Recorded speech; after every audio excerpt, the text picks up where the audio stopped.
जी sir, हम लोगों ने ये कहा था कि जो उसका साइकिल का जो एक पॉइंट हमने मेंशन, साइकिल के व्हील का एक पॉइंट नोट कर लिया था हमने, और हमने कहा था कि जब जब उसको अगर हम एक रोटेट करना शुरू करें इस तरह से कि जब वो पॉइंट दोबारा रिपीट आ जाएगा तो ये सारा सर्कमफेरेंस उसका हो जाएगा, और जितना उसका रेडियस होता है उसका हाँ। उसका सर्कल का उतना डिस्टेंस जो अलोंग द उसका जो सर्कमफेरेंस की जो लाइन थी वो एक रेडियन बना देता था। रेडियन एंगल होता है? जी सर, वो एंगल है, मतलब डिग्रीज के हिसाब से, जैसे डिग्रीज में हम मेजर कर सकते हैं उसी तरह हम रेडियंस में मेजर करते हैं।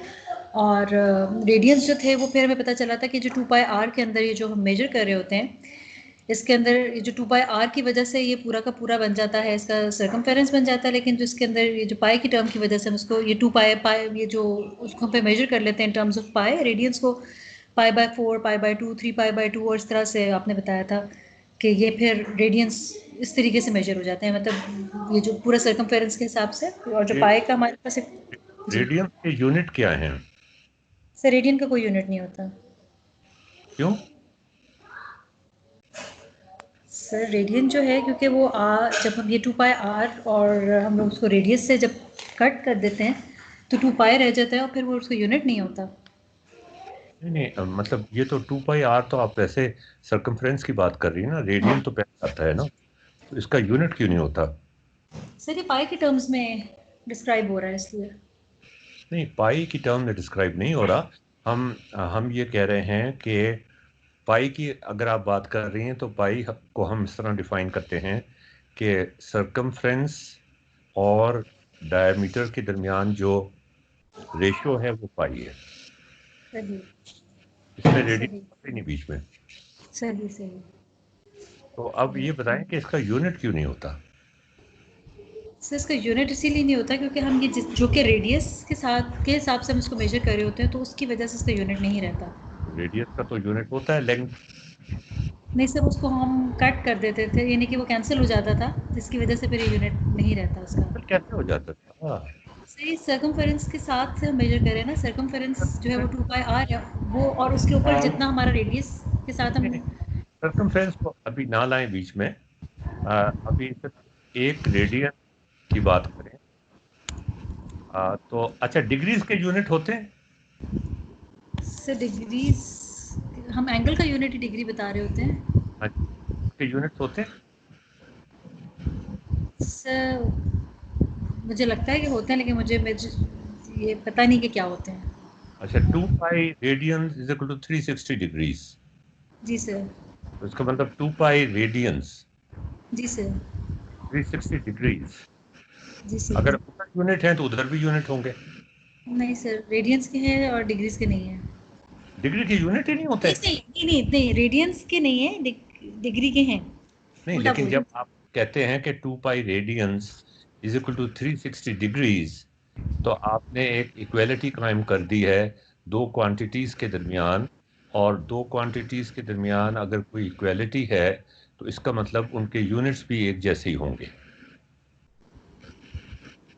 सर वो पाई की दो, मतलब हमने ये, मुझे ये क्वालिटी का तो आइडिया हो गया है कि ये पाई की टर्म्स में हम दोनों को बता सकते हैं, लेकिन ये भी पता है कि डिग्रीज के यूनिट्स होते हैं पाई और रेडियंस के नहीं होते, लेकिन डिग्रीज के यूनिट एक, मतलब एक, आई मे नॉट बी राइट, लेकिन मुझे लगता है कि शायद एंगल्स के यूनिट डिग्रीज होते हैं। रेडियंस के बारे में ज्यादातर लोगों को आ, मतलब people are quite unaware of what is a radian और इट्स सिग्निफिकेंस। हाँ, जी सर। मगर degrees, 30 degrees, 60 degrees, 120 degrees, 360 degrees, इसके बारे में पीपल आर कंफर्टेबल। जी sir. Why we use radians? Why not degrees only? Sir ये मैंने आपसे क्वेश्चन भी किया था, लेकिन जो मुझे इसका मतलब, उसका आपने कहा था हम आगे जाके इनको कोरिलेट कर लेंगे, लेकिन अब रेडियंस मुझे लगता है कि हाँ, प्रोबेबली। जब आपने पूछा था अब मैंने पूछा है सवाल। सर सर जो मेरी फील आती है वो ये कि जो रेडियंस हैं वो प्रोबेबली प्रोबेबली शायद पहले बताए गए हैं, और मुझे लगता है कि इन टर्म्स ऑफ जब हम ऑब्जेक्ट्स को डिस्क्राइब कर रहे हैं इन टर्म्स ऑफ ये जो स्फीयर्स हैं और इस तरह की चीज़ें हैं, तो मुझे लगता है कि शायद ये ज़्यादा नेचुरल हो जाते हैं और नेचुरल।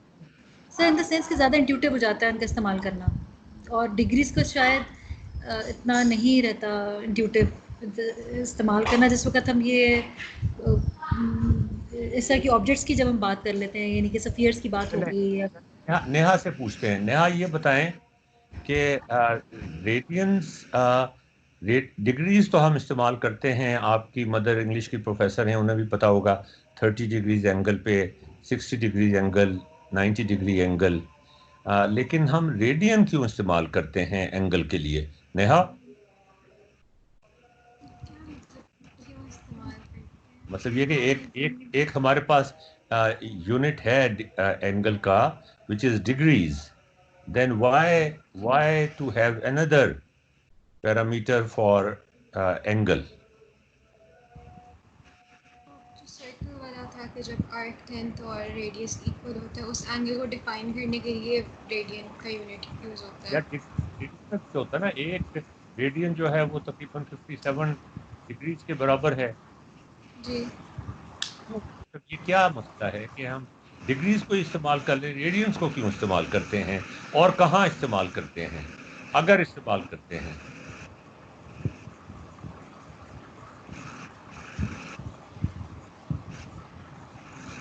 मुझे तो यही पता था कि वो जब आर्क लेंथ और रेडियस इक्वल होता है इसलिए करते हैं यूज। जी जी जी। मुझे यही पता था कि जो आर्क लेंथ और नहीं, रेडियस जब इक्वल होते हैं उस एंगल को डिफाइन करने के लिए यूज होता है, मुझे यही यूजफुलनेस, पता। ये मतलब कैलकुलस डिग्रीज में ऑपरेट करते हैं या रेडियंस में ऑपरेट करते हैं, या दोनों में ऑपरेट करते हैं? सर ये तो रेडियंस में करता है कैलकुलस। नेहा, आपका क्या ख्याल है? दोनों में मेरे ख्याल से। नहीं, आप दोनों में कर तो सकते हैं, लेकिन करते किस में हैं ज्यादातर?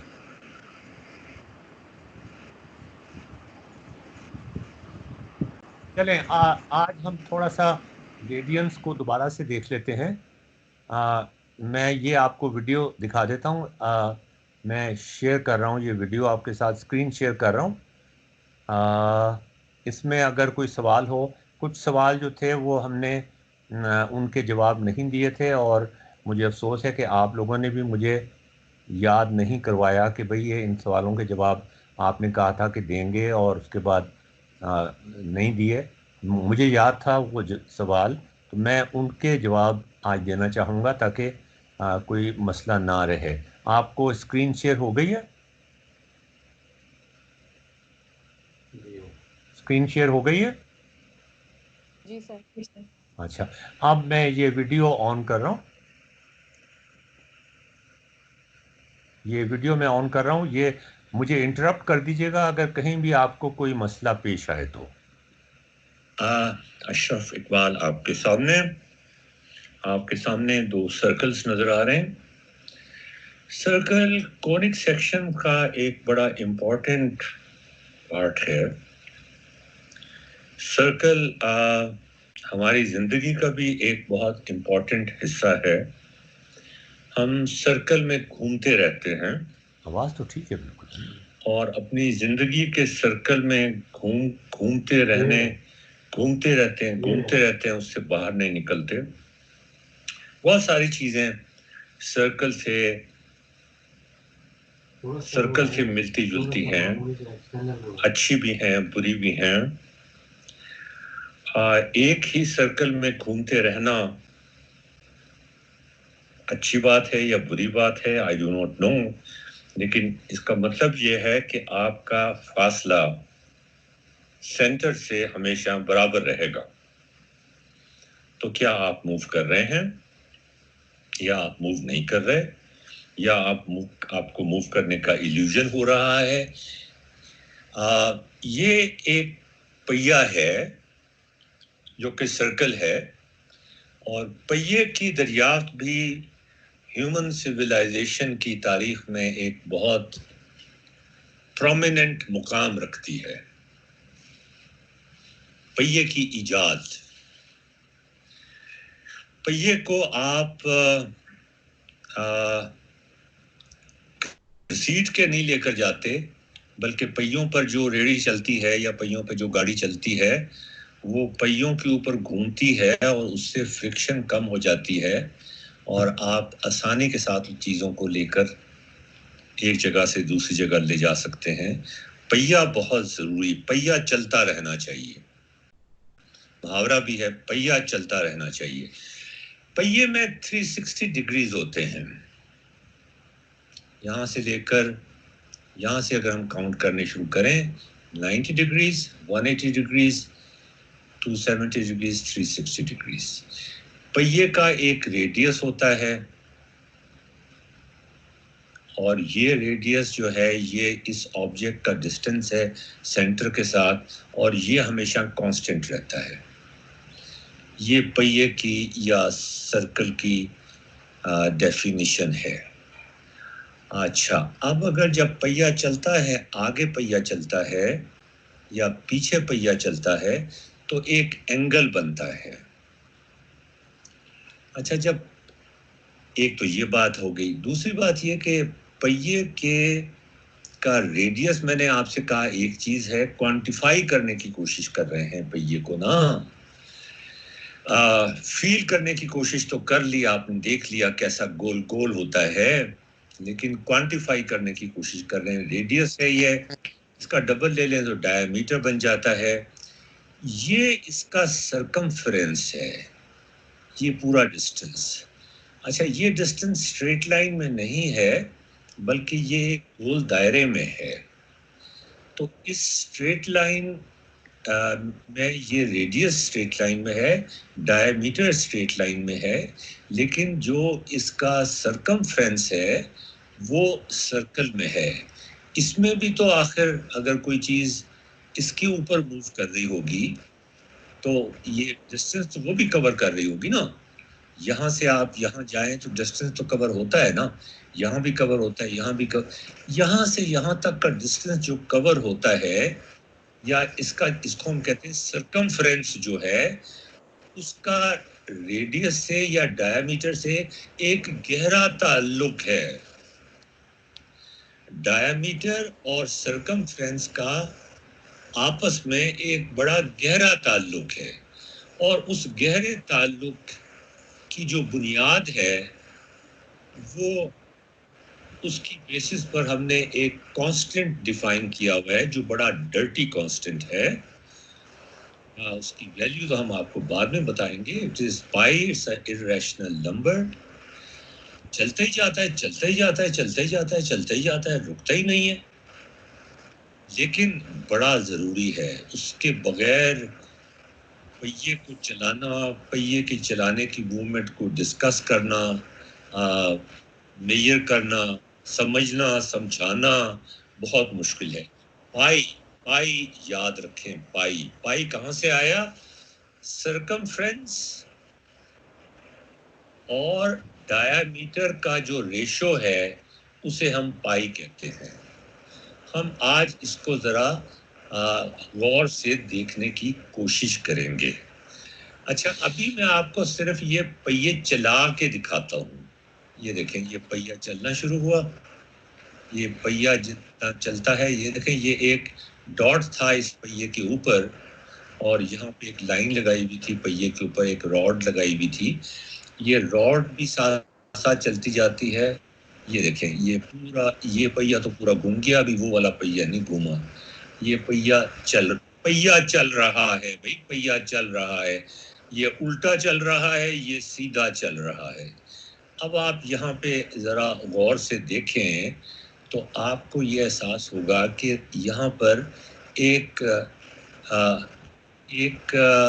सेगमेंट है। ये स्ट्रेट लाइन नहीं है, इसलिए इसको सेगमेंट कहते हैं,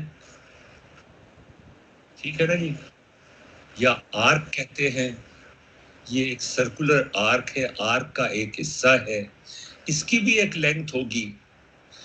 ये तो स्ट्रेट लाइन है, इसकी तो लेंथ होती है। यहाँ पर भी इसी तरह से ये ग्रीन वाली जो है ये स्ट्रेट लाइन है और जो रेड वाली है ये आर्क की लेंथ है।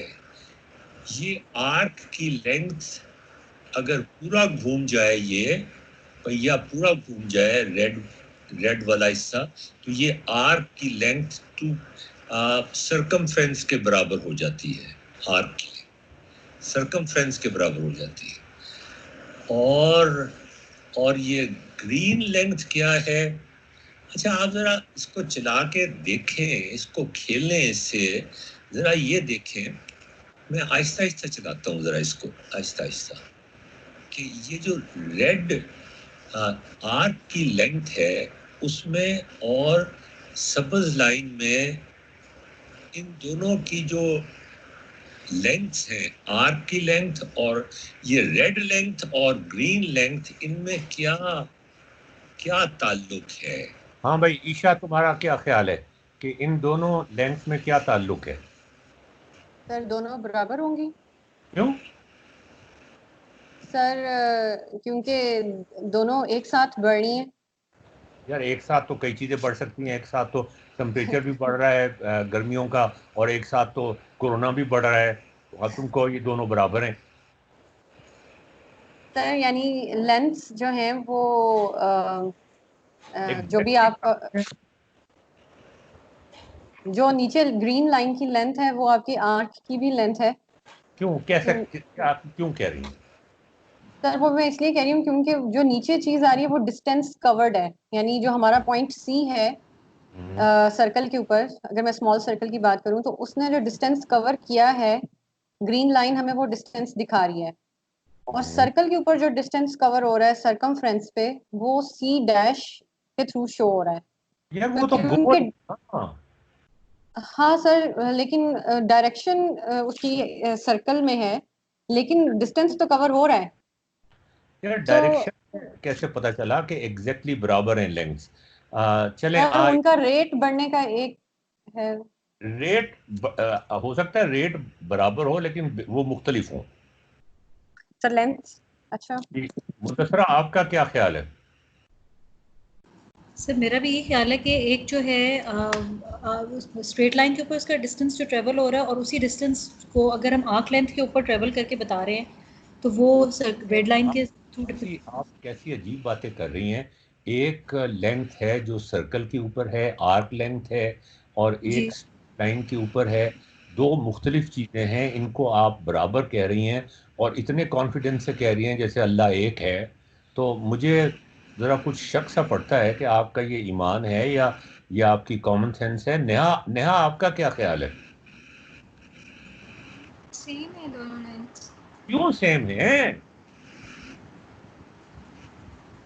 सर उसी रिलेशनशिप की वजह से कि जिस तरह से अब जब बढ़ा रहे हैं, जितना डिस्टेंस वहाँ पे कवर हो रहा है सर्कल के ऊपर उस पॉइंट का, उतना ही डिस्टेंस हमारा स्ट्रेट लाइन के ऊपर हो रहा है। और जब ये पूरा सर्कमफेरेंस ये तो सवाल मैंने पूछा है कि क्या ये डिस्टेंसेस बराबर हैं? है सर, बराबर हैं, और क्योंकि वो उसी बराबर हैं।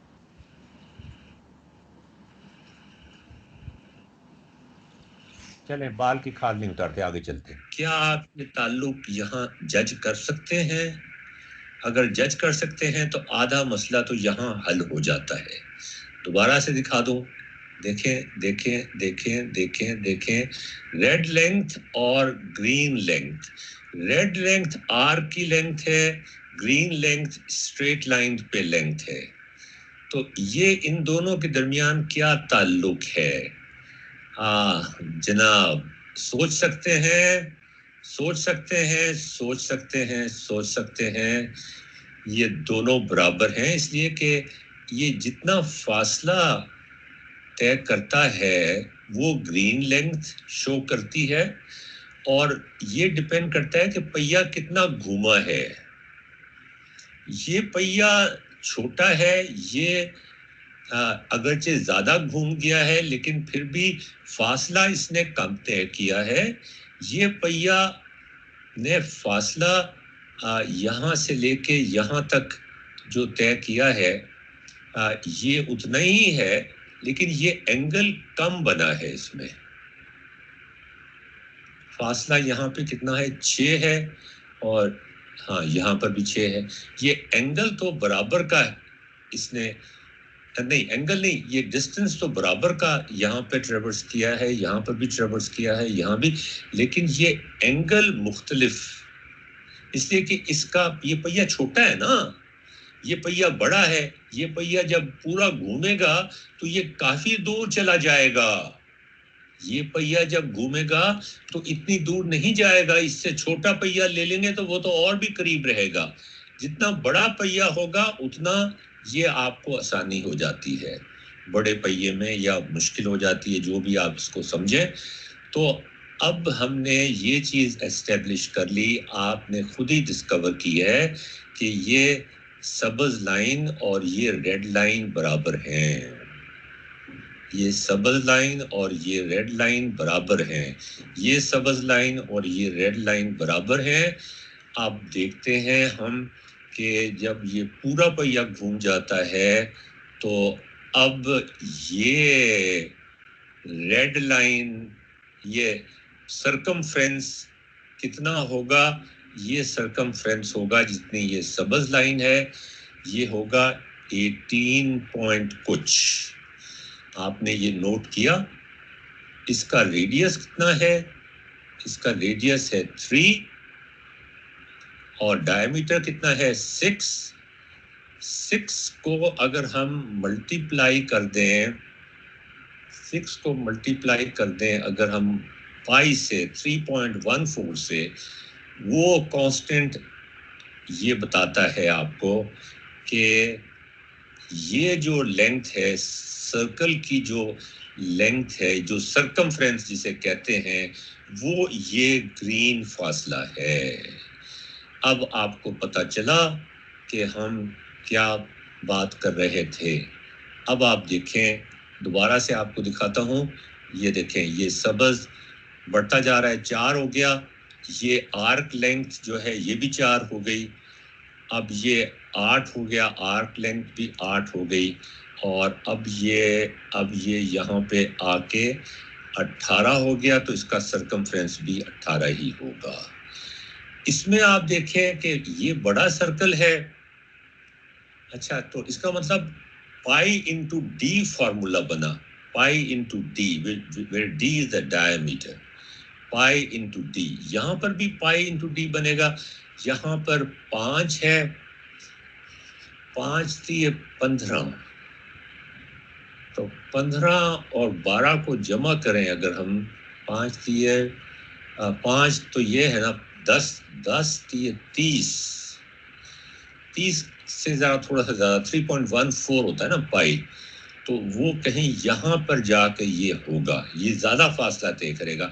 इसका सरकमफ्रेंस ज़्यादा है, इसलिए कि इसका रेडियस ज़्यादा है तो सरकमफ्रेंस भी ज़्यादा है, लेकिन जो रेशो है सरकमफ्रेंस की और डायामीटर की, वो हमेशा कांस्टेंट रहती है और वो पाई के बराबर है। ये देखें, ये चलना शुरू हुआ और ये घूम के, ओहो, ये तो और आगे निकल गए यार।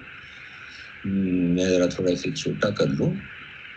कहाँ निकल गए, कहाँ पहुंच गई है ये, कहाँ पहुंच गए? ये तो यहाँ पे जाके, ये तो यहाँ पे जाके तो ये बंद ही हो गया, खत्म ही हो गया। ओए, ये क्या हो गया भाई? इसको मैं थोड़ा सा और आगे करना पड़ेगा, 40 करना पड़ेगा। इसकी लेंथ 5 है, 10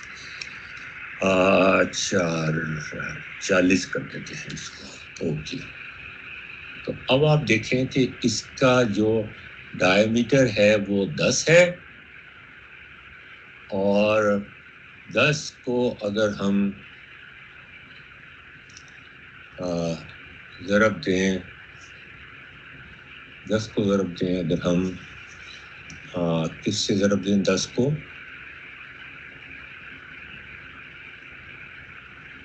10 को ज़रब दें अगर हम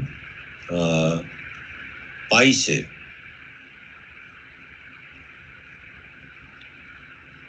तो हाँ जी, तो कितना बनता है? 10 को ज़रब दें पाई से 30 के करीब बनता है। तो आप देखें, ये यहाँ से शुरू हुआ था, 12 से 30 जमा करें तो इसमें 42, 30 जमा करें, हाँ 42 से ऊपर कहीं चले जाके आ जाएगा ये। तो ये देखें ये 42 के करीब जाके यहाँ पे आ गया, देखें ना। तो ये जो रेशो है सरकमफ्रेंस की और डायमीटर की, ये हमेशा पाई रहती है। 360 डिग्रीज ये पूरे कर लेता है तो पहिया पूरा घूम जाता है। यहां से हम एक और डेफिनेशन की बात करते हैं और वो डेफिनेशन है, मैं इसका रंग तब्दील कर देता हूं ताकि चलें, खैर छोड़ें, रेडियन की। अच्छा, रेडियन क्या होता है कि इस पहिए को आपने इतना घुमाना है कि ये जो आर्क लेंथ बनती है, ये जो रेड वाली आर्क लेंथ बनती है, ये इसके रेडियस के बराबर हो जाए। तो अब आप देखें ये रेडियस के बराबर हो गई ना। अब देखिए पहले रेडियस कितना था, 4 था, नहीं 3 था, रेडियस 3 था इसका। अब इसकी आर्क लेंथ बढ़नी शुरू हुई और वो ग्रीन लाइन के बराबर है, ग्रीन लाइन के बराबर है। ये सी का पॉइंट 3 पे आ गया 3 पे। ये जो एंगल है, ये एंगल की खास बात ये है कि आर्क लेंथ जो है वो रेडियस के बराबर है। ये एंगल 1 रेडियन के बराबर है। यहां पर ये ग्रीन लाइन की जो लेंथ है, ये ग्रीन लाइन की जो लेंथ है, ये अभी इतनी बड़ी नहीं हुई जितनी बड़ी और रेड लाइन की लेंथ दोनों बराबर हैं। तो ग्रीन लाइन की लेंथ और रेड लाइन की लेंथ इतनी बड़ी नहीं हुई कि ये 5 यूनिट्स हो जाएं जो रेडियस के बराबर है। जब ये 5 यूनिट्स हो जाएंगे तो फिर आप देखें यही एंगल बनेगा 1 रेडियन का। अब मैं इसको 5 यूनिट्स 12 और 5 17 यहाँ ले आता हूँ। अब ये वो एंगल बन गया, ये तकरीबन 57 के करीब, 60 से कम के करीब एंगल है और ये एंगल 1 रेडियन है। अगर मैं इसको दुगना कर दूं, अगर मैं इसको दुगना कर दूं तो अब आप इसमें देखें, मैं वापस लेके जाता हूं इसको यहाँ पे ये 3 है, 3 के बाद 3 पे ये यहाँ पे आ गया, यहाँ ये 1 रेडियन है। 6 पे ये 2 रेडियन हो जाएंगे, देखा आपने 2 रेडियन हो गए। अच्छा, उसके बाद 2 3 और 3 6 और 3 9 पर ये 3 रेडियंस हो गए, 3 रेडियंस हो गए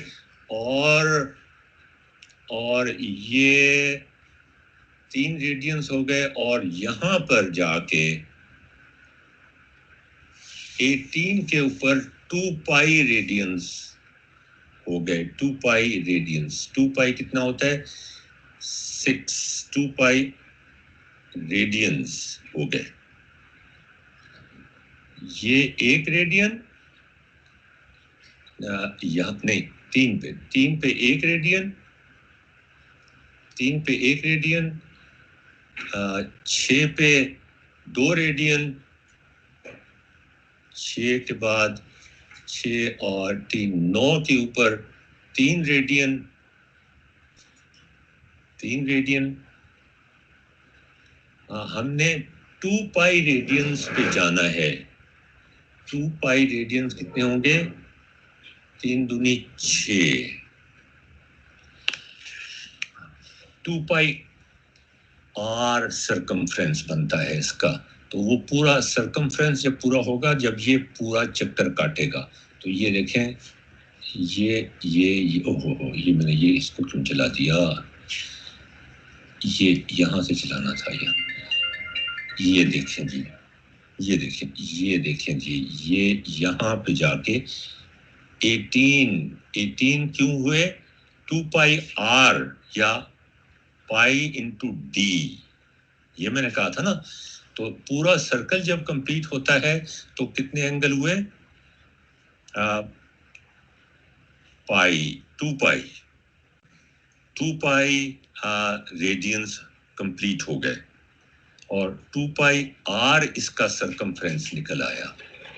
तो इसी तरह से आप इसको अच्छा, अब मैं एक छोटा सा और भी आपको मज़ेदार चीज़ करके दिखाता हूँ। मैं अभी कुछ और भी काम करने वाला हूँ, इसलिए जल्दी ज़रा ये काम ख़त्म करता हूँ। अब मुझे मुदस्सरा ज़रा ये बताइए कि अब आपको रेडियन की कॉन्सेप्ट ठीक से समझ आ गया? जी सर, समझ आ गया। कोई नई बात थी आज या नहीं थी? सर जिसको मैपिंग करके देखिए एग्जैक्टली कि जो चीज़ पहले देखी थी ना, उसकी मैपिंग करके देखिए कि आर्क लेंथ के साथ किस तरह से हो जाता है, उसकी विजुअलाइजेशन से ज़्यादा अच्छे तरीके से और पता चला है। और यही कि जो मतलब size of the wheel obviously कि साइज ऑफ द सर्कल के साथ, क्योंकि आर के साथ है, वो थ्योरेटिकली तो पता था लेकिन विजुअली और भी ज़्यादा क्लियर हो गया कि मतलब ये जो है डिपेंडिंग अपॉन द रेडियस, ये पता तो था कि रेडियंस का जो होगा वो आपके पास डिफरेंस आ जाता है, लेकिन विजुअली देख के तो ज़्यादा पता चला है। एक चीज़ अभी भी मुझे लेकिन क्लियर नहीं हुई कि सर कि डिग्रीज क्यों इम्पोर्टेंट है। रेडियंस का तो समझ आ रहा है कि ये चीज़ तो मतलब जहाँ पे भी ये सर्कुलर ये इस तरह की चीज़ें आती हैं वहाँ पे तो रेडियंस का बहुत ज़्यादा सिग्निफिकेंस आ जाती है, लेकिन फिर डिग्रीज, क्या कोई ऐसे केसेस हैं जिसमें रेडियंस नहीं अप्लाई हो सकता है तो वहाँ डिग्रीज होती हैं, या क्या मतलब? इसका मैं जो दो जवाब हैं इसके, एक टेक्निकल जवाब है, एक लेमैन जवाब है। लेमैन जवाब मैं आपको दे देता हूँ, टेक्निकल जवाब हम आज हम डिस्कस नहीं कर सकेंगे, वो लंबी बात हो जाएगी। डिग्रीज कॉमन लैंग्वेज में इस्तेमाल की जाती है, कैलकुलस के अंदर हम डिग्रीज को कभी इस्तेमाल नहीं करते, और डिग्रीज अगर इस्तेमाल होती भी हैं तो उनको हम रेडियंस में कन्वर्ट करके इस्तेमाल करते हैं।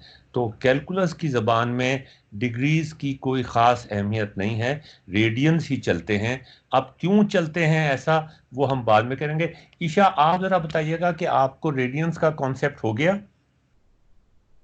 जी सर, काफ़ी हद तक मैं ये समझ रही हूँ कि डिग्रीज हमें सिर्फ एंगल की इंफॉर्मेशन देते हैं, जबकि रेडियंस जो हैं वो हमारे लिए डिस्टेंस या लेंथ की टर्म्स में जो मैयर है नहीं नहीं नहीं, उसको देते देते तो हैं। वो भी एंगल, दोनों एंगल बताते हैं। चलें, तो अच्छा एंगल आगे। भी बताते हैं, लेकिन रेडियंस में हम डिस्टेंस के साथ रिलेट कर सकते हैं ना, यानी हमें पता है कि एक रेडियन जो है वो एक रेडियस के हाँ बराबर जो लेंथ है आर की ठीक है, वो उसको होगा। हमारा डिफाइन करने का तरीका है ना। इसी जी तरह जी 360 डिग्रीज भी, 360 हम क्यों कहते हैं, हम 460 क्यों नहीं कह देते पूरे एक सर्कल को? उसकी भी कोई ख़ास वजह होगी, जी कोई सर। टेक्निकल वजह होगी या हो सकता है कोई नॉन टेक्निकल वजह हो। चलें आगे चलते हैं। सर वैसे मैंने पहली दफा सोचा है वाकई डिग्री में हम 1 डिग्री किस चीज को कहते हैं। I have never thought of it. हाँ जी, क्या करने लगा हूँ, ये मैं क्या करने लगा हूँ, ये बात ठीक है। ये देखिए कि मैं इसको कहाँ से यहाँ तक ले जाता हूँ। पहले मैं ये करता हूँ कि इसको यार नहीं, थोड़े आसानी के लिए मैं एक और चीज़ करता हूँ कि यहाँ पर एक पॉइंट लगा देता हूँ, यहाँ जी पर। अब आपसे मैं एक सवाल पूछता हूँ, ये जी का जो पॉइंट है, हाँ, ये जी का जो पॉइंट है, इसका ट्रेस कैसा बनेगा? हाँ जी, आप मुझे बता सकते हैं इसका ट्रेस कैसे बनेगा? नेहा, इसका ट्रेस कैसा बनेगा जी का? जब ये पहिया चलेगा, अगर ये हम एक्सपेरिमेंट करके भी देख सकते थे।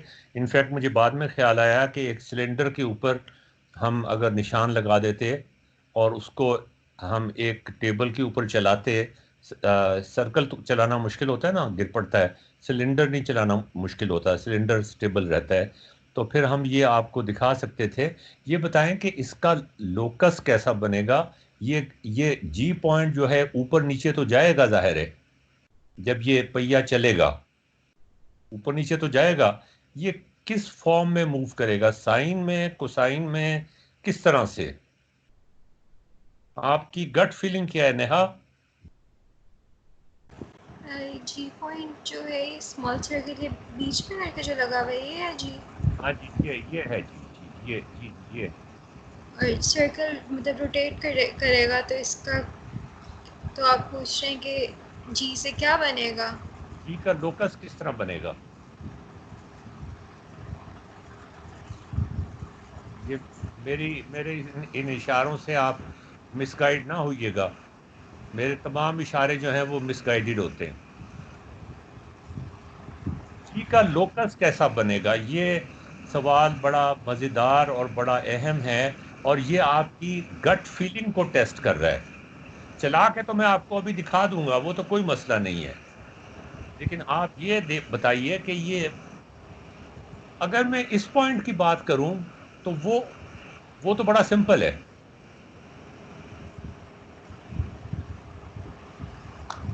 अगर मैं इस पॉइंट की बात करूं, ये जो आपका सी पॉइंट है, हाँ, सी पॉइंट जो आपका है, ओहो इसमें तो मैं चला नहीं सकता। सी पॉइंट जो है उसको अगर मैं चलाऊं तो वो तो सर्कल ही बन जाएगा ना, है ना? यार ये तो बहुत आसान सवाल है, इस पे क्या हो गया, खामोशी क्यों तारी है आप सबकी? जी अच्छा, ये सर। सेंटर पे क्या होगा? ये सेंटर का पॉइंट हमेशा सीधा ही रहेगा? जी। अच्छा, ये पॉइंट ऊपर नीचे होगा, ये point. What about this point जी?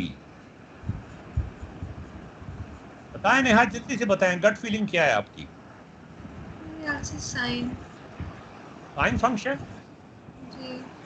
अच्छा, ईशा आपका क्या ख्याल है, क्या होगा? सर ये सर्कल ही रहेगा। है? क्या होगा, यहीं पे खड़ा रहेगा? सर सर्कल ही बनाएगा, ये सेंटर और सी डैश के यार दरमियान में रहेगा।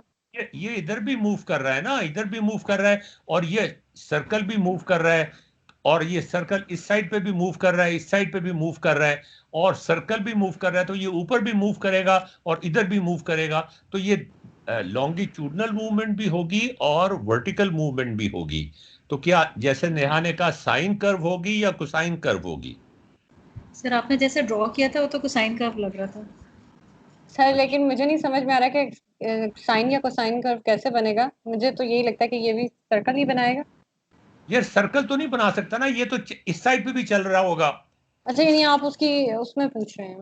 हाँ हाँ, ये इधर भी चल रहा होगा ना। मैं अब चला के दिखा नहीं सकता इस वक्त, इसलिए कि ये तो मूवी है ना जिसके ऊपर मैं ऑपरेट कर रहा हूँ। वो मूवी में तो चला के दिखा दूंगा, लेकिन फिर तो आपको जवाब समझ आ जाएगा ना। मैं आपसे आपकी एक्सपेक्टेशन पूछ रहा हूँ, वो बता दें मुझे। सोहेब आपका क्या ख्याल है, साइन वेव होगी कोसाइन वेव होगी?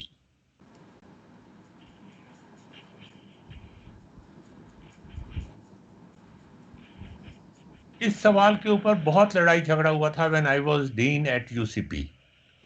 वहाँ पर एक centre of excellence in mathematics था, उनकी एक डायरेक्टर थी, तो हमने वाइस चांसलर से इजाज़त लेके उनका इंटरव्यू करना की कोशिश की, और साथ साथ वीडियो कैमरा भी ले गए। तो पहले तो थोड़ा उन्होंने एतराज़ किया, लेकिन चूंकि वाइस चांसलर ने कहा था कि नहीं करना है आपने, और उनको यही सवाल दिया मैंने, this is known as cycloid. जो उन्होंने पीएचडी दी, बहुत सारी पब्लिकेशंस थी उनकी, तो उनको मैंने ये सवाल जब दिया तो उन्होंने कहा कि देखें, मैं लिख रही हूँ, आप साथ साथ मेरी मूवी बना रहे हैं। मैंने कहा जी आपके हाथ की मूवी बना रहे हैं, आप आपकी शक्ल की मूवी नहीं बना रहे, आप फिक्र ना करें। वो थोड़ा सा नकाब लेती थी, थोड़ा सा नकाब लेती थी, तो हम सिर्फ आपके हाथ की मूवी बना रहे हैं। तो थोड़ा सा उन्होंने किया, थोड़ा और किया, फिर उन्होंने कागज उठा के फेंका बाहर, और कहती हैं जाएं वीसी साहब को बता दें मुझे कुछ नहीं आता, लेकिन मैं ये नहीं करूँगी। जब मैं उठ के अपने कमरे में आया हूँ तो वहाँ पर एक यंग लेक्चरर जो एडजंक्ट थी, मतलब कोर्सेज के हवाले से पढ़ाने के लिए कभी कभार आ जाती थी, वो बैठी हुई थी। मैंने उनसे कहा कि आप कह लेंगे मुझे एक दो दिन की छुट्टी चाहिए थी। मैंने कहा लेक्चर अरेंज कर दिया आपने? कह लेंगे हाँ वो हमने कर दिया। मैंने कहा अच्छा पहले जाने से पहले ये सवाल ज़रा करके दिखाएं मुझे। तो उसने तो कैजुअली हाथ से पेंसिल ली और कहा जी ये है जवाब इसका। मैंने कहा तुम्हें पता था मैं ये सवाल पूछने लगा हूँ? कहती नहीं। मैंने कहा फिर तुम्हें तुम्हें ये इतनी आसानी से ये जवाब कैसे पता चल गया? कहती है मेरा एमएससी का थीसिस था, अब तो उन्होंने एमफिल भी कर ली थी, एमएससी का थीसिस जो था वो विजुअलाइजेशन के ऊपर था। तो ये तो मेरे लिए हलवे की तरह है। मैंने उसी वक्त हेड ऑफ द डिपार्टमेंट को बुलाया और मैंने कहा कि इनको पक्का करें, अभी पक्का करें। शी वॉज सो इंटेलिजेंट, और विजुअलाइजेशन के अंदर कि ये कैसे होगा, ये सोच और कि तस्वीर कैसी बनेगी, विजुअलाइजेशन कैसी बनेगी। और आपको पता है कि मेरे निकाले जाने के दूसरे दिन she was asked to leave because she was so smart कि शी कैन आउटस्मार्ट एनीवन। तो ये इसको साइक्लॉइड कहते हैं। सोएब, आपका क्या ख्याल है, साइन वेव होगी, कोसाइन वेव होगी, क्या होगा? सर ये स्ट्रेट लाइन होगी। यार ये स्ट्रेट लाइन तो तुम ना बिल्कुल ही उल्टी पागलों वाली बात मारते हो ना। ये ऊपर भी जा रहा होगा, जब ये घूमेगा तो ये ऊपर जाएगा ना, स्ट्रेट लाइन कैसे होगी? ये इधर भी, इसकी तो स्ट्रेट लाइन हो सकती है सेंटर की, लेकिन इसकी तो स्ट्रेट लाइन नहीं हो सकती। मुझे नहीं पता। मेरा ये ख्याल है, हाँ क्योंकि जी, ये सर्कुलर मोशन में भी जा रहा है ना, तो जब हम सर्कल को घुमा रहे होंगे तो ये सर्कुलर मोशन पूरा करेगा, लेकिन सर्कुलर मोशन पूरा करने के बाद क्योंकि हमारा सर्कल मजीद आगे आगे की तरफ मूव कर रहा है, बनना तो सर्कल ही चाहिए था, लेकिन ये कुछ जिस तरह वो होती है ना स्पाइरल टाइप, वो चीज हो जाएगी। स्पाइरल टाइप होना चाहिए, लेकिन मुझे ये नहीं समझ में आ रहा कि अगर वो हॉरिजॉन्टली भी मूव करता जाता है तो स्पाइरल का जो बीच में सर्कल बनता है वो कैसा बनता है, वो तो अब आप चला देंगे तो देख लेते हैं। कभी आपने इस तरह का प्रॉब्लम नहीं सोचा? तो मैंने नहीं इस तरह सोचा हुआ। लेकिन उस्मान, मुझे ये लगता है कि ये स्पाइरल बनना चाहिए, साइन तो नहीं बन सकता। क्या चलेगा तो ये तो वो तो वहीं रह गया, तो चला ही नहीं। इसको मैंने इसके ऊपर नहीं रखा, वो तो चला ही नहीं पॉइंट। इसके ऊपर नहीं रखा, इसको मैंने इसके ऊपर रखना था, इसको मैंने इसके ऊपर नहीं रखा। इसको मैं पॉइंट यहाँ पे लगा दूं, यहाँ पे लगा दूं पॉइंट, यहाँ पे करीब करके, ठीक है। अब मैं इसका ट्रेस भी ऑन कर देता हूँ, ट्रेस भी ऑन कर देता हूँ, और ये ट्रेस ऑन हो गया। अब आप मुझे बताएं कि जब मैं पहिया चलाऊंगा तो ये इसका ट्रेस कैसा चल बनेगा?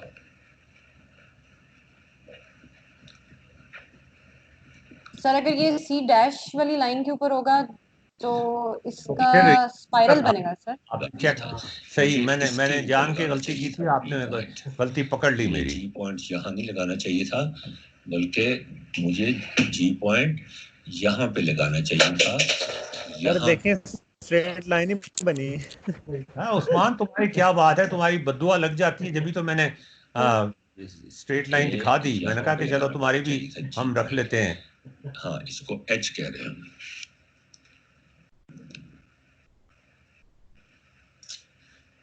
हाँ जी, अब देखें ट्रेस कैसा बनेगा इसका ट्रेस आप देखें कि कैसा बनेगा। ट्रेस ऑन कर दूं, एच का ट्रेस भी ऑन कर दूं। असल में मैं इस वक्त कुछ भटक गया था, तो इसका ट्रेस भी मैंने ऑन कर दिया। अब आप देखें, हाँ अब ठीक है। ये देखें जरा, ये क्या चीज बन गई है, ये क्या स्पाइरल तो कोई नहीं बना। ये इंसान भटक जाता है पढ़ते पढ़ते। ये देखिए, ये क्या चीज बन, ये ईशा, ये स्पाइरल तो कोई नहीं बना। साइक्लॉइड कहते हैं। Not an. अब मैं इस एच की पोजीशन को थोड़ा सा चेंज करके आपको दिखाता हूँ। जब वो उधर पहुंचता है ना, एच की पोजीशन को थोड़ा मैं यहाँ कर देता हूँ, और अब मैं आपको दिखाता हूँ कि अब क्या होगा। अच्छा जी, तो अब देखें कैसा होगा। ये देखें, अब मैं इसको एच को और ज्यादा करीब ले जाता हूँ सी के, इसके सरकमफ्रेंस के बहुत ही करीब ले जाता हूँ यहाँ पे। अब देखें क्या बनता है। नेहा, आप कुछ कह रही हैं? Negative modulus of sine type का कुछ होता है इसका, negative of sine. Negative modulus. अच्छा, आप देखिएगा ना, अभी आपके lot of surprises are waiting for you. यही तो मजे की बात है कि आपकी एक्सपेक्टेशन मैंने पहले पूछ ली। अब भाई चलाओ भाई, अब चलाओ। हाँ जी, हाँ जी, चलो जी। आप देखें कैसा बनता है ये देखें, ये कैसी नेगेटिव चीज साइन बन है रही है जी। अगर मैं बिल्कुल इसके इज दिस अ ऊपर ले नेगेटिव जाऊं साइन? इसको जी नो, को, नॉट एट ऑल। अगर मैं इसको इसके बिल्कुल ऊपर ले जाऊं, एच को यहाँ पे ले जाऊं, यहाँ पे ले जाऊं तो देखें फिर कैसा बनता है ये ना साइन है ना कोसाइन है, आपके दो सबके पॉइंट ऑफ व्यू। और वो जनाब उस्मान साहब आप किधर बैठे हैं? अच्छा, अब मैं इसको थोड़ा सा बढ़ा देता हूँ, देखें इसको मैं थोड़ा सा बढ़ा के। अच्छा, अब हम उस्मान से पूछते हैं कि अब क्या होगा। ये लाइन बढ़ाई और यहाँ पर मैंने एक पॉइंट लगाया, यहाँ पर मैंने फिर मैं गलत जगह पॉइंट लगा रहा हूँ। फिर मैंने गलत डायरेक्शन में पॉइंट लगा दिया।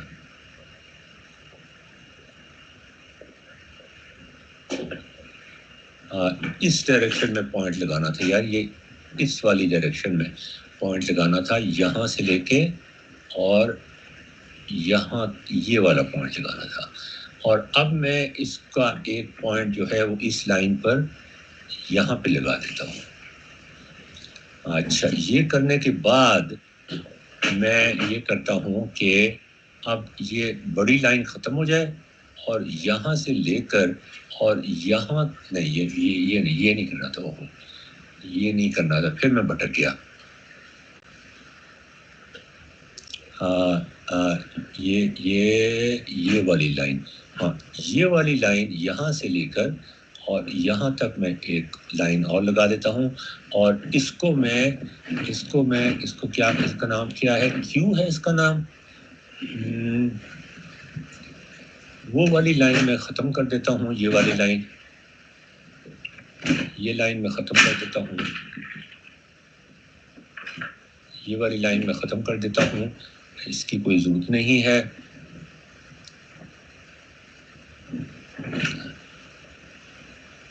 यार ये क्या मुश्किल हो रही है, ये खुद से ही कुछ भटके जा रहा है। आइए, ये लाइन कौन सी है? हाँ, ये लाइन, ये ख़त्म कर देता हूँ मैं। और अब मैं देखें, अब मैं चलाता हूँ। एक मिनट, रुक जा। अब बताओ जी उस्मान साहब, अब क्या बनेगा? ये साइकिल हाफ सर्कल बनेगा, हाफ सर्कल बनेगा। मैंने शुक्र उससे पहले रोक दिया, वरना तुमने पूरा देख लेना था। और ऐसा मजेदार जगह जाके वो रुका है कि तुम्हें उसने मिसगाइड तो कर ही दिया ना। फिर कैसे मजे की बात है जी। किस्मत की बात होती है। ईशा, आपका क्या ख्याल है, क्या बनेगा अब? सर मुझे समझ नहीं आया कि आपने ये क्या डिफरेंस क्या किया डायग्राम में। ने ये किया है कि ये फर्ज करें कि ये मुझे असल में एक्सपेरिमेंट भी करके दिखा देना चाहिए था। आप खुद भी कर सकती हैं। टेबल टॉप है ये, ठीक है? जी और सर। टेबल टॉप के ऊपर ये एक सिलेंडर रखा हुआ है और सिलेंडर थोड़ा सा हमने आगे की तरफ कर दिया उसको, मतलब टेबल टॉप से आगे निकाल दी है। और यहाँ पर एक लकड़ी लगा दी है, लकड़ी, ठीक है? जी सर। और जब सिलेंडर घूमेगा तो ये लकड़ी भी साथ साथ घूमेगी। अब ये लकड़ी इस वजह से घूमेगी कि सिलेंडर थोड़ा सा बाहर निकला हुआ है ना टेबल टॉप से, तो वो उससे अड़ेगी नहीं, ठीक है? जी तो सर। ये जो पॉइंट है ये कैसे मूव करेगा, ये पूछ रहा हूं मैं। ये पॉइंट कैसे मूव करेगा? ये पॉइंट जो है, इसका लोकस या इसकी शक्ल कैसी सर इसका सर मुझे लगता है कि जो पिछली आपने डायग्राम दिखाई थी, इसका सर्कल ऊपर की तरफ से जिस तरह हाफ सर्कल आएंगे, यानी ये तो थोड़ा ये सा वाले तो फेस डाउन थे ना। हम्म मेरा ख्याल है कि सर हम सोचें सोचें सोचना शुरू कर दें। आज आखिरी वर्कशॉप का आखिरी दिन है, आज तो सोच लें। सर इसका मोशन किस डायरेक्शन में है, लेफ्ट टू राइट है? उससे क्या फर्क पड़ता है यार, वो लोकस तो एक जैसे ही बनेगा, चाहे आप इधर लेके जाएं चाहे उधर लेके जाएं, वो तो अपने आप के ऊपर ही रिपीट करता रहेगा ना। उस्मान अभी भी बता दो, तुम्हारा तुम्हारा टाइम है, अभी गुजरा नहीं है, अभी तौबा कर सकते हो तुम। उस्मान, मुदस्सरा। जी सर, वही वही आंसर है क्या जो पहला आंसर था। Straight line? नहीं, हाफ सर्कल। Half circle. अच्छा, और वो क्या मुदस्सरा? जी सर। हाँ जी, आप बताइए। सर हाफ सर्कल ही लग रहा है। अच्छा, आप पीछे लग गई ना उस्मान के। हाँ जी, आप ये सबसे स्पाइरल लगा। स्पाइरल। चलें जी, आप चला के देख ही लेते हैं क्या चीज बनती है। इसका मैं ट्रेस खत्म कर देता हूँ, ट्रेस ऑफ कर देता हूँ, दूसरे का ट्रेस ऑन कर देता हूँ, एच पॉइंट का दूसरे का ट्रेस ऑन कर देता हूँ, इस पॉइंट का ट्रेस ऑन कर देता हूँ, इस पॉइंट का। ये इसका ट्रेस ऑन कर देता हूँ, वही बिछा दो भाई, और चेंज कर देती हूँ। लाइयो। अच्छा, ये इसमें रिकॉर्ड हो रहा है। अच्छा जी, ये इसमें अब आप देखें कि इसका पॉइंट जो है वो मैं कलर स्टाइल इसका यहाँ कर दूं, ठीक है जी। अब मैं इसका मैं ट्रेस ऑन कर देता हूँ। अब देखें क्या होता है। ये देखें, ये तो दिल बन रहा है। ये देखें क्या स्पाइरल बन रहा है। स्पाइरल है ये कैसी अजीबोगरीब चीज बनती है, ये कैसी अजीबोगरीब चीज करती है। इसे साइक्लॉइड कहते हैं, इसको हम साइक्लॉइड कहते हैं। इसको हम कर देते हैं माइनस ये टाइम में पीछे कैसे चला जाता है? इसको कर देते हैं 60। हाँ, ये टाइम में पीछे कैसे जा रहा है? 60। और वो बोतल से भी ले लेना, -60। अब देखें अब कैसा बनता है। ये देखें जी, अब यहां से ये क्या चीज बन रही है यार, ये क्या चीज बन रही है। ये टाइम में वापस कैसे जा रहा है भाई, टाइम में वापस कैसे जा रहा है ये चीज बन रही है। सर क्योंकि ये रेडियस से बढ़ गया है, इसका डिस्टेंस जो है सेंटर से वो रेडियस से बढ़ गया है। नहीं तो टाइम में वापस कैसे जा रहा है आप? ये देखें, ये टाइम में वापस चला जाता है। इधर से मैं चला के दिखाता हूँ आपको, ये देखें। हाँ, उल्टा, मैं तो उल्टा चला रहा था ना। यहाँ से मैं चला के दिखाता हूँ कि ये टाइम में ये वापस किया टाइम में। यहाँ से ये वापस कैसे चला जाता है टाइम में। हाँ भैया, हाँ, ये क्या चीज है, इसके बारे में सोचते रहिए और आपको बहुत मजा आएगा इसको देखने में। इसकी जो कर्व्स हैं, इसकी जो गुलाई है, उसको जरा आप सोच के देखें किस कदर खूबसूरत है गुलाई। 3D में सही पता है, इसका 3D देखेंगे फिर सही ये है कि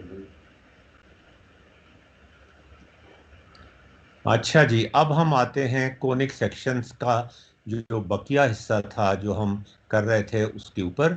और पहले मैं आपको एक वीडियो दिखा देता हूँ, ईशा ने नहीं देखी थी तो वो भी ज़रा देख लेंगी। ये नहीं है, ये कौन आ गया पागल, चौधरी आ गए हैं। ये ज़रा देख लें जी। ये वीडियो मैंने पिछली दफ़ा तो खुद से एक्चुअली करके दिखाया था, लेकिन इस दफ़ा मैं आपको वैसे करके दिखा रहा हूँ। ये देखें जी, ये शेडो ऑफ ए स्फीयर। ये देखें, ये शेडो ऑफ द स्फीयर कैसे तब्दील होता है सर्कल से पैराबोला और पैराबोला से हाइपरबोला की तरफ।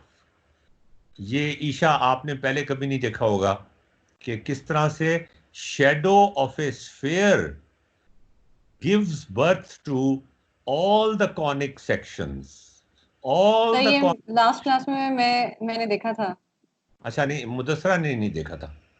हाँ जी, है? वो नहीं। इसे मैंने नहीं देखा था। It's very nice and it's very, मतलब एप्लीकेशन का पता चलता है सर।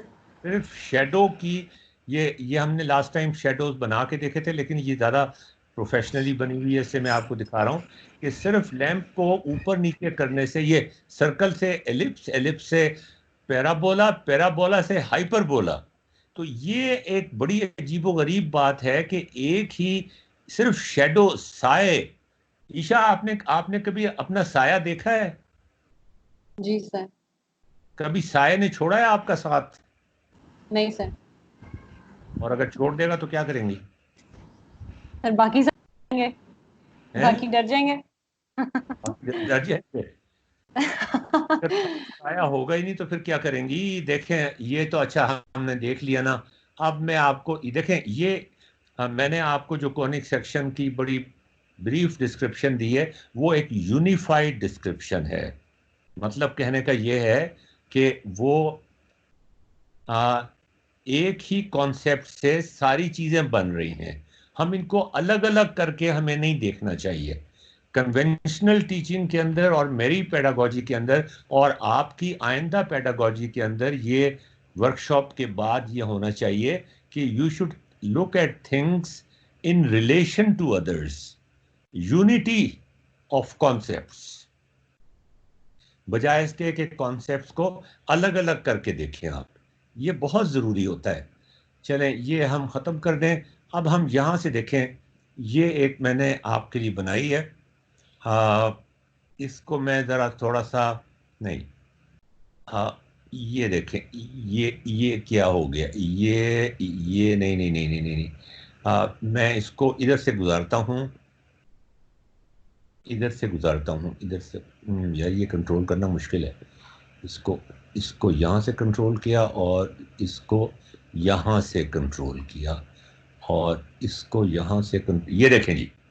अब ये देखें आप ज़रा, ये एक कोन को काट रहे हैं हम कोन को काट रहे हैं एक प्लेन के साथ। सर्कल से एलिप्स बन रहा है, नजर आ रहा है आप सबको? ये देखें जी सर। जी सर। सर्कल, ये एक कोन को काटें अगर, तो या तो सर्कल बनेगा या एलिप्स बनेगा। और अगर हम ये कोन को इस तरह से काट रहे हैं कि ये इसके बेस में से नहीं गुजर रहा, ये प्लेन जो है ना, ये प्लेन इसकी बेस में से नहीं गुजर रही, ठीक है ना? अगर बेस में से गुजर जाए तो फिर ये एलिप्स नहीं रहेगा, फिर ये कुछ और हो जाएगा।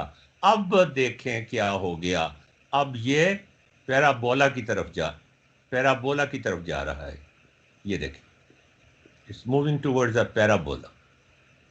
ये देखें, अब ये पैराबोला बन गया। कितनी मजे की बात है कि पहले एलिप्स,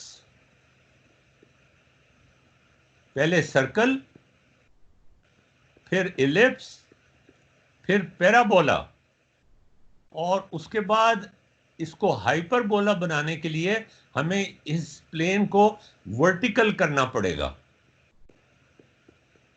अच्छा, यहां से भी देखें क्या फर्क पड़ता है। वर्टिकल कैसे होगी भाई? ये प्लेन, ये देखें, ये खड़ी होनी शुरू होगी ना, ये खड़ी होगी प्लेन। अब मैं देखूं, मैं इसको घुमा के देखूं, बिल्कुल सीधी खड़ी नहीं, सीधी अभी नहीं हुई, अभी पूरी सीधी खड़ी नहीं हुई। यहां पे आके सीधी खड़ी होगी। Now it is going to be a hyperbola. ये हाइपरबोला है। हाइपरबोला में और पैराबोला में जमीन आसमान का फर्क है। हाइपरबोला और सर्कल में जमीन आसमान का फर्क है, लेकिन इनका आपस का रिश्ता भी है। मजे की बात। हाँ जी, अगर इसको जरा सा भी टिल्ट कर देंगे तो ये पैराबोला बन जाएगी। जरा सा भी अगर मैं इसको टिल्ट कर दूंगा ना तो ये पैराबोला बन जाएगा। अगर ये वर्टिकली खड़ा रहा तो ये हाइपरबोला होगा, और अगर मैं जरा सा भी इसको टिल्ट कर दूंगा, टिल्ट यहां से होता है, हाँ, ये नाउ पैराबोला बन गया। Now this is the parabola. और अगर I never knew that. अच्छा, और ये इसको यहां पे ले जाएं तो देखें, अब ये ट्रायंगल बन गई। कैसे मजे की बात है। हाँ जी सर, ये ट्रायंगल बन गए, और मैं इसको सीधा भी खड़ा कर दूं फिर भी ये ट्रायंगल ही होगी। ये देखें, इसको मैं सीधा भी खड़ा कर दूं ना तो फिर भी ये ट्रायंगल ही होगी। अब ये फिर पैराबोला बन गया इसलिए कि ये सीधा नहीं खड़ा हुआ। और अब अगर मैं इसको सीधा खड़ा, यहाँ से कहाँ से खड़ा होगा यार ये सीधा, ये देखें यहाँ सीधा खड़ा हुआ, ये देखें सीधा खड़ा हुआ, बिल्कुल ट्रायंगल बन गई। ये देखें परफेक्ट ट्रायंगल। कोई सोच सकता था कि इनका इंटरसेक्शन ट्रायंगल बनेगा? कितने मजे का मैथमेटिक्स है। कौन कहता है कि मैथमेटिक्स बोरिंग है?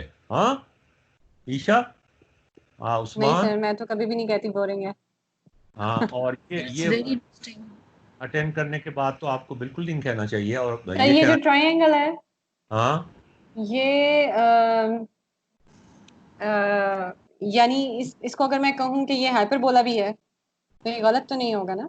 नहीं, कोई नहीं होगा गलत। ये इंटरसेक्शन के ऊपर है, तो ये बहुत सारी चीजें इसके बारे में आप कह सकती हैं। मजे की बात तो यही है ना जी इसमें, कि ये जो ट्रांजिशन होती है ये बड़ी मजेदार होती है। अच्छा, अब मैं आपसे एक उस्मान एक बड़ा मजेदार सवाल करने लगा हूं, और वो सवाल जो है वो हम देखते हैं। आप पीएचडी कर रहे हैं ना, माशाल्लाह। हम टेस्ट तो नहीं कर रहे आपको पीएचडी में, who am I to test you. हमारी तो अपनी पीएचडी ऐसी ही बस गोल बोल थी। तो आपकी तो माशाल्लाह ठीक ठाक होगी। ये बताइए कि ये सर्कल जो है वो एलिप्स से मुख्तलिफ होता है। ईशा आप भी, नेहा मैंने आपकी तरफ आना है सबसे पहले। सर्कल एलिप्स से मिलता जुलता भी है लेकिन उससे बहुत मुख्तलिफ भी है। हाइपरबोला और पैराबोला तो बहुत ही मुख्तलिफ हैं, मगर आपने देखा कि ये एक स्फेयर के साए से निकल आते हैं। देखें एक ही चीज के साए कैसे मुख्तलिफ हो सकते हैं। एक साया ऐसा हो सकता है, आपने कभी अपनी सास का साया देखा है? वो आप कह रही थी ना आपने विच बना दी है, वो साया कभी विच बन जाता है। मदर का साया जो है वो बड़ा रहमतों वाला साया होता है। ये साए जो है ना, लोगों के साए, उनको देखा करें, उसमें उनकी सही पर्सनैलिटी नजर आती है। लोगों की शक्लें ना देखा करें, साए देखा करें। उस्मान साहब क्या ख्याल है? जी सर, जी सर, क्या साए देखेंगे जी आइंदा से। आइंदा से साए देखेंगे? और अगर साया भाग गया आपको छोड़ के या उसको, तो फिर पता है आपको जिन और भूत के साए नहीं होते। अच्छा, आप जी मुझे सर। ये बताइए कि ये सारे इलिप्स, सर्कल, हाइपरबोला, पैराबोला, ये इस प्लेन के एंगल, किस एंगल से ये कोन को काटती है? जब भी तो कोनिक सेक्शन कहते हैं। किस एंगल से ये कोन को काटती है, वहां से ये सारे ड्राइव हो जाते हैं। अब मैं आपसे बड़ा अहम सवाल पूछने लगा हूं, जो आपकी मैथमेटिक्स की नॉलेज पे डिपेंड नहीं करता, आपकी सिर्फ इंटेलिजेंस पे डिपेंड करता है, आपकी गट फीलिंग पे डिपेंड करता है। सबसे पहले मैंने नेहा से पूछना है। नेहा, ये जो हाइपरबोला, पैराबोला, इलिप्स, सर्कल, इनका लगता है ओरिजिन एक ही है। एग्री करती है ना आप, हाँ या नहीं? मेरे ख्याल से अच्छा, मेरे ख्याल से हैं। अच्छा, अब अगर इस बात को मैं आगे बढ़ाऊं तो फिर मैं ये कह सकता हूं कि क्या can we write down a single equation जो सर्कल को भी रिप्रेजेंट करती हो, एलिप्स को भी रिप्रेजेंट करती हो, पैराबोला को भी करती हो, हाइपरबोला को भी करती हो, और उसमें एक वैल्यू, एक पैरामीटर ऐसा हो जिसको चेंज करने से कभी सर्कल बन जाए, कभी एलिप्स बन जाए, कभी हाइपरबोला बन जाए, कभी पैराबोला बन जाए? क्या ख्याल है नेहा? कैसी मजेदार, कैसा मजेदार सवाल है। पहले तो सवाल के ऊपर तालियां हो जानी चाहिए ना। कोई तालियां नहीं बजा रहा, मैं खुद ही बजा देता हूं। हाँ जी, बताइए नेहा, क्या एक जा इक्वेशन से सकती हम है। represent कर सकते हैं? हाँ जी, मेरे ख्याल से हो सकता है। हो सकता है। ये आपने कह तो दिया, आप करके दिखाएं फिर जरा, ठंड पड़ जाएगी आपको। अच्छा ये बताएं, नेहा ने तो जवाब दे दिया। मुदस्सरा आप बताएं जी। एक इक्वेशन से ये चारों मुख्तलिफ चीजें रिप्रेजेंट हो सकती हैं? सर मुझे लगता है कि हो सकती है, लेकिन हाँ जी, कैसे ये नहीं पता है, कि लगता है हो सकती है। हो सकती हैं तो बनाएं। अच्छा, और मुदस्सरा से पूछते हैं ईशा।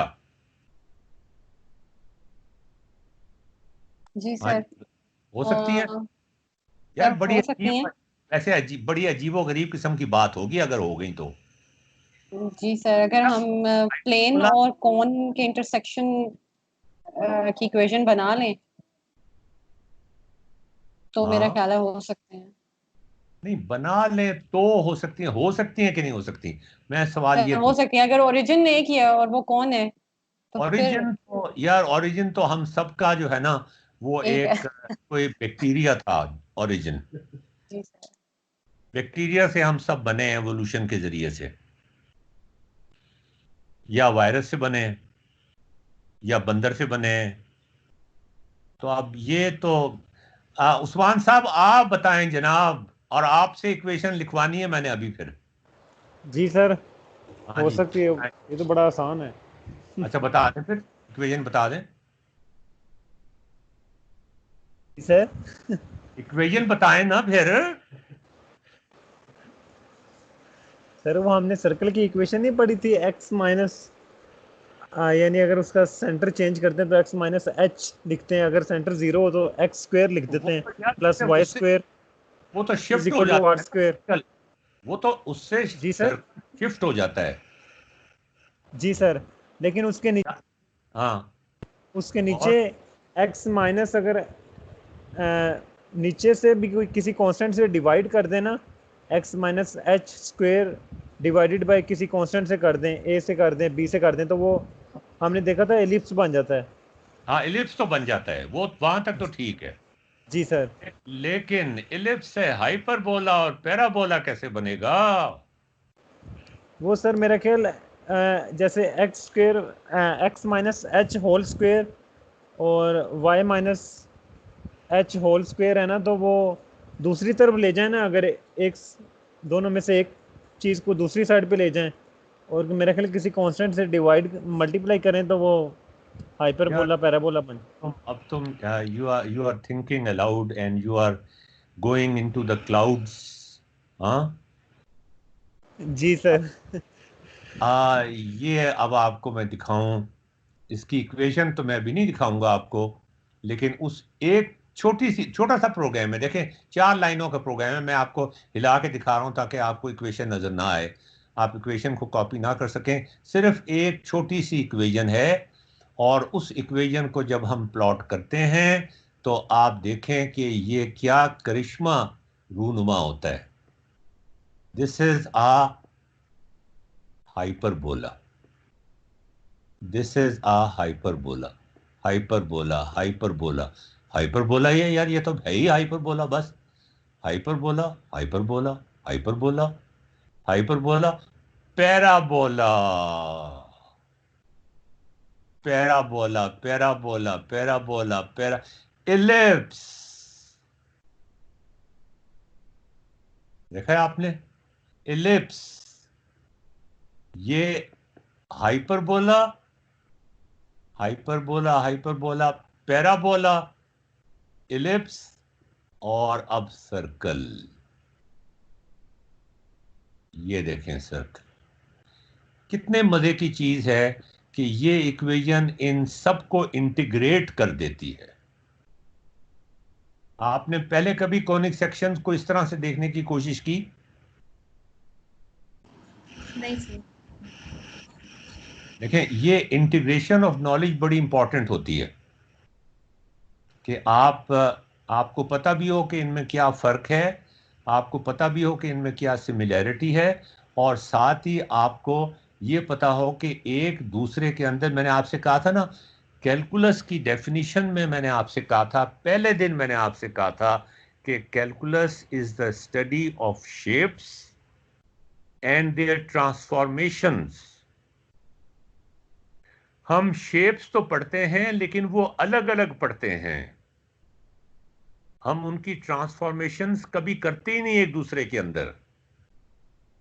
तो वो जो कैलकुलस हम करते हैं वो 1/4 कैलकुलस है, वो उसका बाकी 3/4 तो ये है असल चीज वो कि आप देखें कि किस तरह शेप्स जो हैं, व्हाट आर डिफरेंट शेप्स, ये डिफरेंट शेप्स हैं एंड वेरी डिफरेंट शेप्स, और ये शेप्स एक दूसरे में ट्रांसफॉर्म कैसे होती हैं।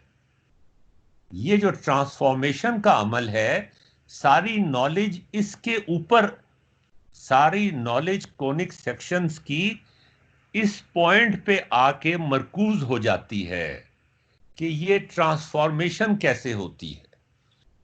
और अनफॉर्चुनेटली एमफिल के कोर्सेज में भी और एमएससी के कोर्सेज में भी, मैथमेटिक्स के, कंप्यूटर साइंस की बात नहीं कर रहा मैं, मैथमेटिक्स के कोर्सेज में भी ये ट्रांसफॉर्मेशन नहीं कराते, और उसकी वजह ये थी कि उनके पास जियोजेब्रा नहीं था पहले, इसलिए कि इक्वेशन से ये देखना। अब मैं आपको इक्वेशन दिखा देता हूँ, मुझे छुपाने की तो कोई ज़रूरत नहीं है, सिंपल सी इक्वेशन है, ये देखें ज़रा। अब आपसे कोई ये कहे कि y² is equal to -k+1 x² + 4x is the equation of a circle, तो आप कहेंगे बिल्कुल भी नहीं। फिर बंदा आगे से कहे it is an equation of an ellipse, आप कहेंगे बिल्कुल भी नहीं।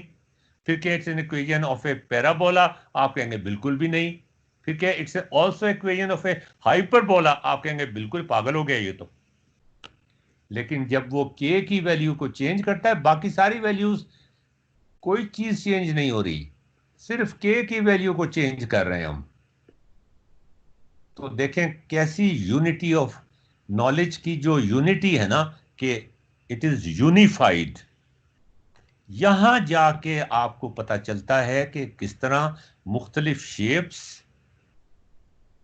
का एक ही असल में ओरिजिन होता है, और उस ओरिजिन को अगर आप पकड़ लें तो आपको एक नई शेप बनाने की जरूरत नहीं है, उसी शेप से आप कन्वर्ट कर सकते हैं उसको मुख्तलिफ शेप्स के अंदर, बजाय इसके कि हर दफा एक नई शेप बनाई जाए। You can convert it into different shapes, and this transformation, the study of this transformation is the backbone of calculus.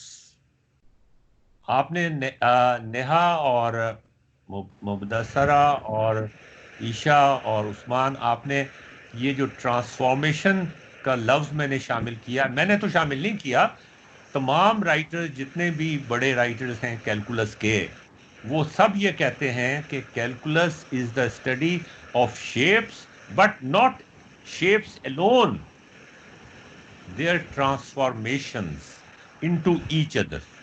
और अनफॉर्चुनेटली हम ये ट्रांसफॉर्मेशंस नहीं कराते। Any comments Usman ji? उस्मान साहब बोल दें। जी सर, वो माइक म्यूट था। अच्छा, माइक म्यूट था, अब बता दें। जी सर, ये एक इक्वेशन से चारों नहीं, मैं आपस में ये जो मैंने एक डेफिनेशन रेडिकल चेंज किया है कैलकुलस, मैंने नहीं किया ये, मतलब this is the recognized, well recognized definition, modern definition of calculus, कि किस तरह एक चीज दूसरे में ट्रांसफॉर्म होती है। क्या चीजों की शेप्स क्या हैं, एक ये, और दूसरे एक चीज दूसरे में ट्रांसफॉर्म कैसे होती है। ये हिस्सा हम बिल्कुल अब आप अपनी यूनिवर्सिटी कॉलेज में जब जाएंगी पढ़ाने के लिए, तो वहाँ पर ये मैसेज लेके जाइएगा कि ये जो ट्रांसफॉर्मेशन है, इसको अगर वो नहीं कराते और जियोजेब्रा इसको कराने में बहुत हेल्प करता है, तो आपकी नॉलेज कभी कंप्लीट नहीं होती। नेहा, आपका क्या ख्याल है?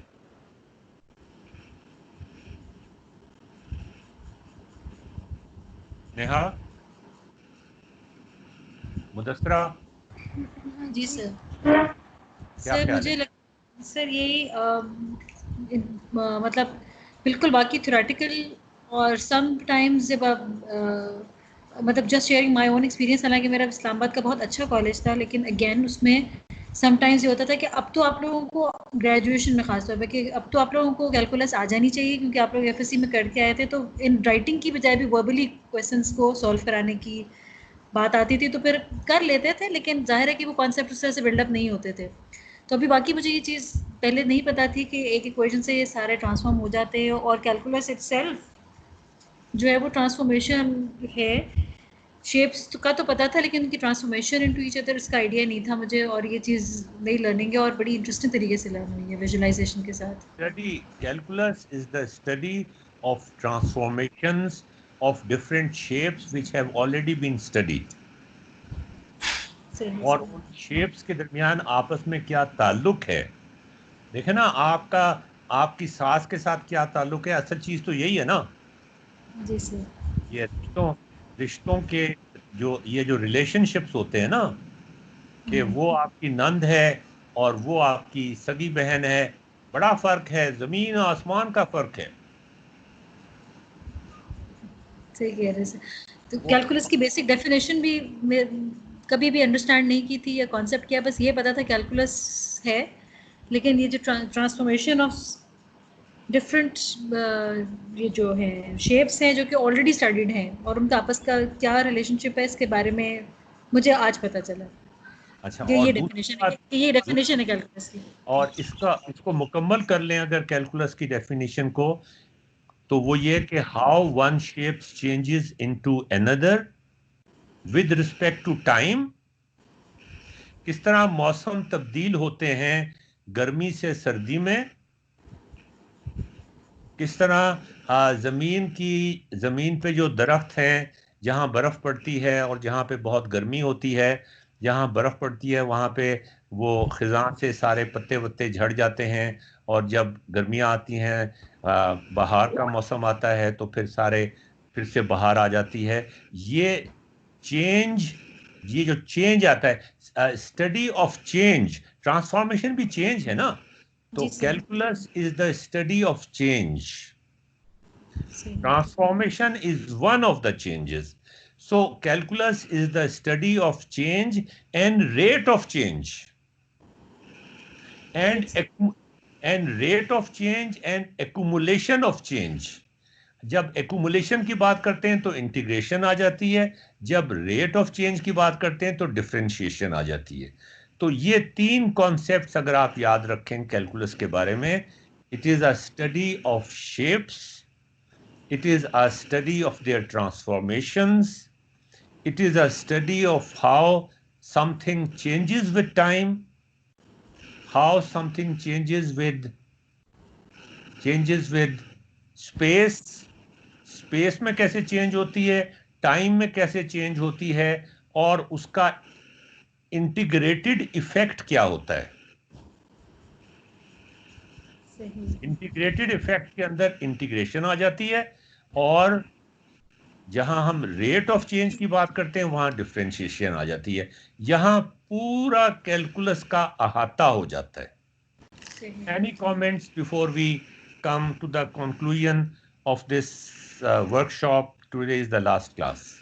सर स्टडी एक छोटी सी चीज़ अभी आप इसी डेफिनेशन में कि आपने कहा कि transformation is one of the change, तो ये इसलिए कह रहे हैं क्योंकि मतलब मुझे चेंज और ट्रांसफॉर्मेशन के दरमियान मैं एक ही चीज़ समझ रही थी।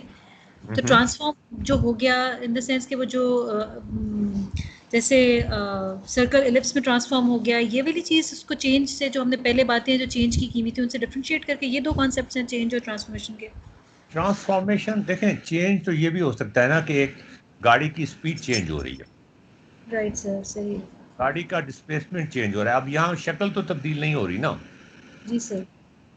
तो अब ये एक और चीज़ है, मौसम तब्दील हो रहे हैं, मौसमों में है कि दरख्तों की शक्लें भी तब्दील हो जाती हैं। जी सर। और जब आपकी सांस का मूड खराब होता है तो उनकी शक्ल भी तब्दील हो जाती है। तो वहाँ पर कई जगह शक्लें तब्दील होती हैं, कई जगह शक्लें तब्दील नहीं होती, कोई और क्वांटिटी चेंज होती है। मिसाल के तौर पे आपकी तनख्वाह का रेट बढ़ने का क्या है, आपकी खुशहाली का रेट बढ़ने का क्या है, रेट ऑफ डेथ्स कोरोना से जो हो रही हैं वो बढ़ रही हैं या कम हो रही हैं, उनका सेकंड डेरिवेटिव क्या है, ये सारी चीज़ें आ जाती है ना बीच में। तो change is a very general word. सही। Transformation from one shape into another is something which is never discussed in any course of calculus. Change तो फिर भी थोड़ा बहुत डिफरेंशिएशन और इंटीग्रेशन में आ जाता है, जी जी सही, लेकिन ठीक ट्रांसफॉर्मेशन ऑफ शेप्स तो बिल्कुल ही नहीं कराते हम। बिल्कुल नहीं होती जी। और अगर हम 3D शेप्स की बात करते तो ओह जो मज़ा आता ना आपको कि 3D शेप्स में किस तरह एक स्फीयर जो है वो किस तरह एक एलिप्सॉइड में तब्दील होता है। सही, सर्कल की जगह स्फीयर हो जाएगा, एलिप्स की जगह एलिप्सॉइड हो जाएगा, और किस तरह से एक स्फीयर जो है वो पैराबोलॉइड की शक्ल में तब्दील हो जाएगा, और किस तरह से एक हाइपरबोलॉइड की शक्ल में तब्दील हो जाएगा। तो वो तो फिर बहुत ही मज़ेदार स्टडी है जो कंप्यूटर ग्राफिक्स में बहुत ज़्यादा इस्तेमाल होती है। सही, राइट सर। हाँ जी, any comments about the workshop and today's lecture? Just one sentence each one of you. Neha.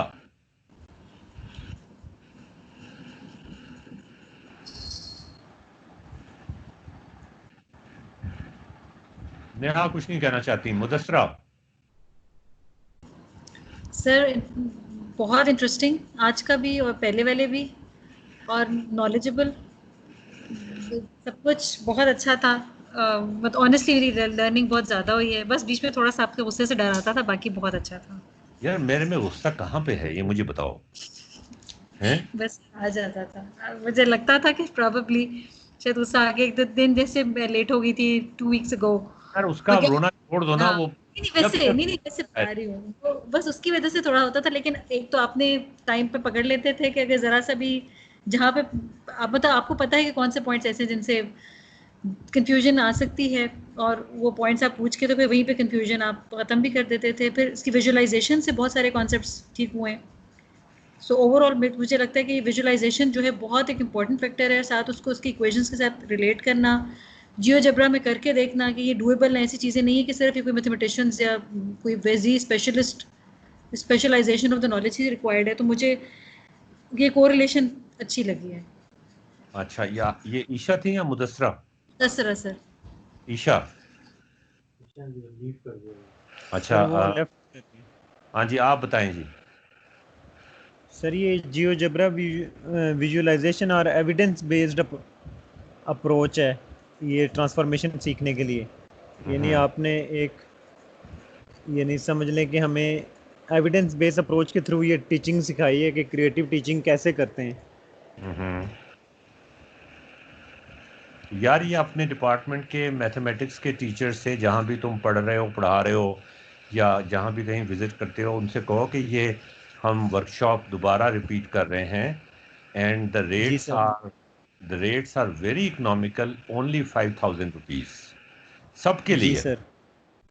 सबके लिए 5,000 रुपीज़। ये इंटरनेशनल कोई फोरम है जिसपे इंटरनेशनल कोई एजेंसी है जिसके थ्रू उन्होंने मुझे कांटेक्ट किया है।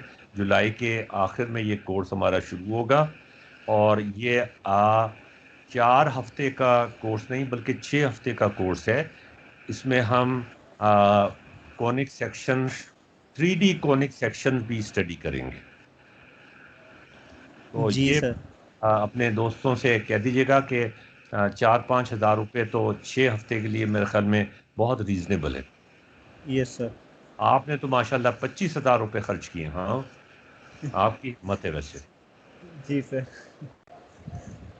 अच्छा जनाब, वो आपका वो पड़ा हुआ है, वो आप कब वसूल करेंगे मुझसे? जी सर, वो मैं आज ट्रांसफ़र कर दूंगा अमाउंट, तो वो अच्छा कर देना ट्रांसफ़र, वो तो ले जाओ। जी सर। ओके जी। Any comments by anyone? Sohaib आप कुछ कहना चाहेंगे? वही बात है कि यानी कि जोर से ज़रा। माइक पे इसमें तो आएगा नहीं कि बहुत ज़बरदस्त, यानी कि एक तो जियोजेब्रा के असिस्टेंट से जो है ना विजुअली चीज़ों को किस तरह विजुअली चूँकि बिल्कुल एक इंगेजिंग हो जाता है मामला। यानी आप अगर वैसे 2D में बात करें तो वो चीज़ें थी पहले, तो जियोजेब्रा से की मदद से जो हमने इसको चीज़ों को ज़्यादा हमने इंगेजिंग भी, हमने कुछ टास्क बीच में आती थी, कुछ एक्सरसाइज भी आपने करवाई, तो उससे बड़ी, तो जितना इंगेजिंग आपका होगा ना, ये इंटरेक्टिव होगा आपका, जो चीज़ आप जिस चीज़ में आप पढ़ रहे हैं, जो भी, तो वो एक नेक्स्ट लेवल वाली बात है, तो वो हम मैंने फील किया काफ़ी ज़बरदस्त। ओके जी, thank you very much, wish you good luck, Hafiz.